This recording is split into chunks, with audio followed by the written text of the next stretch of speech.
Nous lisons Matthieu, chapitre 24, verset 36. Nous reprenons quelques versets que nous avons lus hier. Pour continuer. Pour ce qui est du jour et de l'heure, personne ne le sait, ni les anges des cieux, ni le Fils, mais le Père seul. Ce qui arriva du temps de Noé arrivera de même à l'avènement du Fils de l'homme. Car dans les jours qui précédèrent le déluge, les hommes mangeaient et buvaient, se mariaient et mariaient leurs enfants, jusqu'au jour où Noé entra dans l'arche, et ils ne se doutèrent de rien, jusqu'à ce que le déluge vienne et les emporte tous. Il en sera de même à l'avènement du Fils de l'homme.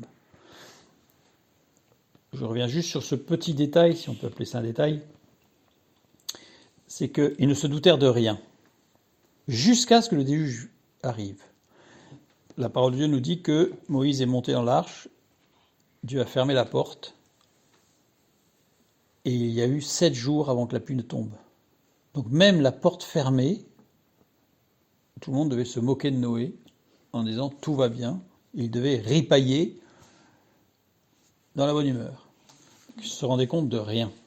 Et pourtant, la porte était fermée. 7 jours avant. C'est une image évidemment de l'enlèvement de l'Église avec les 7 années de grande tribulation où ils ne se douteront de rien, alors que les choses seront déjà posées. Et il y aura le retour après.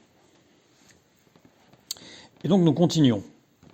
Alors de 2 hommes qui seront dans un champ, l'un sera pris et l'autre laissé. De 2 femmes qui moudront à la meule, l'une sera prise et l'autre laissée. Là, il est parlé que de personnes qui travaillent, que de gens qui sont engagés dans le travail et en l'image dans le service pour Dieu. Donc il y a ceux du royaume de Dieu et ceux du royaume des cieux. Comme l'ivraie et le blé, que rien ne diffère. On ne peut pas les voir que à la moisson. Et la moisson, Jésus nous dit que c'est l'enlèvement, c'est le retour de Christ. C'est véritablement l'enlèvement quand il va choisir ceux qui sont à lui et ceux qui ne le sont pas. Veillez donc, puisque vous ne savez pas quel jour votre Seigneur viendra. La chose est claire. Puis vient un texte très curieux. Sachez-le bien, si le maître de la maison savait à quelle veille de la nuit le voleur doit venir, il veillerait et ne laisserait pas percer sa maison. C'est pourquoi vous aussi tenez-vous prêts, car le Fils de l'homme viendra à l'heure où vous n'y penserez pas. Jésus est comparé à un voleur. C'est choquant. Le voleur vient prendre ce qui ne lui appartient pas. Or Jésus vient prendre ceux qui lui appartiennent. Donc on voit que ce passage, il est étrange pour le moins. Regardons-le d'un tout petit peu plus près, vous allez voir qu'il n'est pas étrange du tout en fait. La première chose que nous allons souligner, c'est l'expression « sachez-le bien ».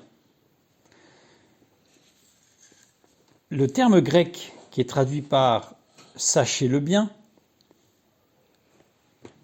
désigne utilise un mot grec qui veut dire « par opposition ». Donc c'est-à-dire que ce qui suit est en opposition à ce qui précède.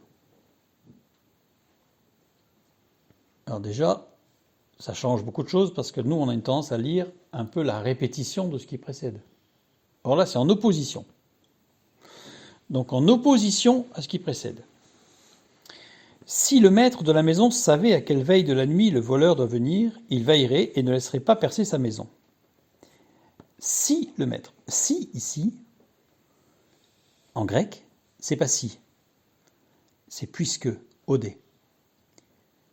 Puisque le maître, et le temps de conjugaison ne convient pas, parce que c'est pas puisque le maître savait, c'est puisque le maître sait. Donc, littéralement, on devrait traduire puisque. Alors, c'est pas français ce que je vais dire, mais c'est pour vraiment retranscrire l'idée. Puisque quand le maître sait. C'est pas si il savait, c'est puisque, quand le maître sait, et on continue. Donc, quand le maître sait à quelle veille de la nuit le voleur doit venir, il veille et ne laisse pas percer sa maison. Percer ici, le verbe dit au Rousseau, qui veut dire creuser à travers, percé, mais aussi enterré. Et le terme voleur est intéressant, parce que le terme voleur, c'est kleptes, donc on y voit la kleptomanie, tout ça, donc on y voit la racine, mais c'est un voleur à la dérobée, un voleur à l'étal. Il ne peut pas s'agir d'un voleur qui vient percer une maison, qui rentre à l'intérieur, qui fouille, qui ouvre le coffre, puisque c'est un voleur qui vole à la dérobée. Donc on voit bien que la lecture qu'on en fait, il y a quelque chose qui ne va pas. Pourquoi ? Parce qu'en réalité, si je reprends tout, Jésus explique.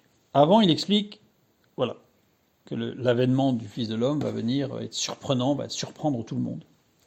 Et ensuite, par opposition, il dit, voilà, par opposition, quand le maître de la maison, oiko despotes, c'est-à-dire celui qui gère les biens, celui qui gère les serviteurs, celui qui prend des décisions dans la maison, celui qui exerce l'autorité, celui qui doit être le gardien des traditions et des usages familiaux dans une famille.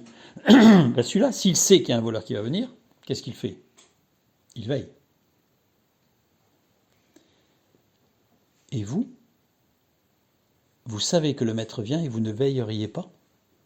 Mais il prend un contre-exemple en disant, mais dans le monde, comme Paul a pris l'exemple du sportif, ils traitent durement leur corps, ils s'entraînent durement pour gagner une couronne corruptible, quelque chose qui, au fond, n'a pas un intérêt plus que ça, puisque ce n'est que très, très circonscrit dans le temps.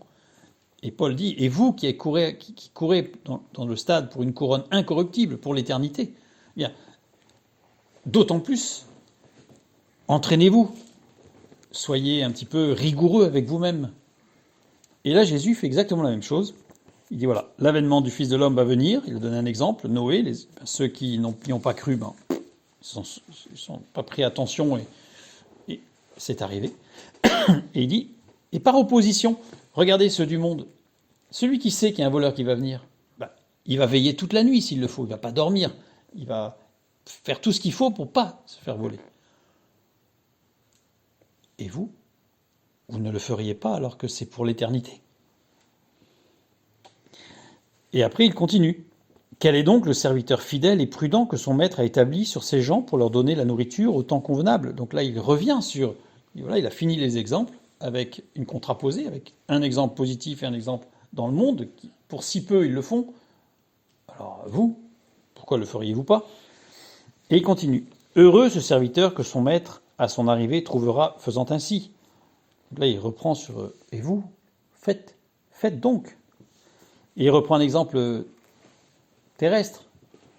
Heureux le serviteur que le maître qui rentre et qui trouve son serviteur effectivement actif, etc. Imaginez-vous pour Dieu, pour l'éternité.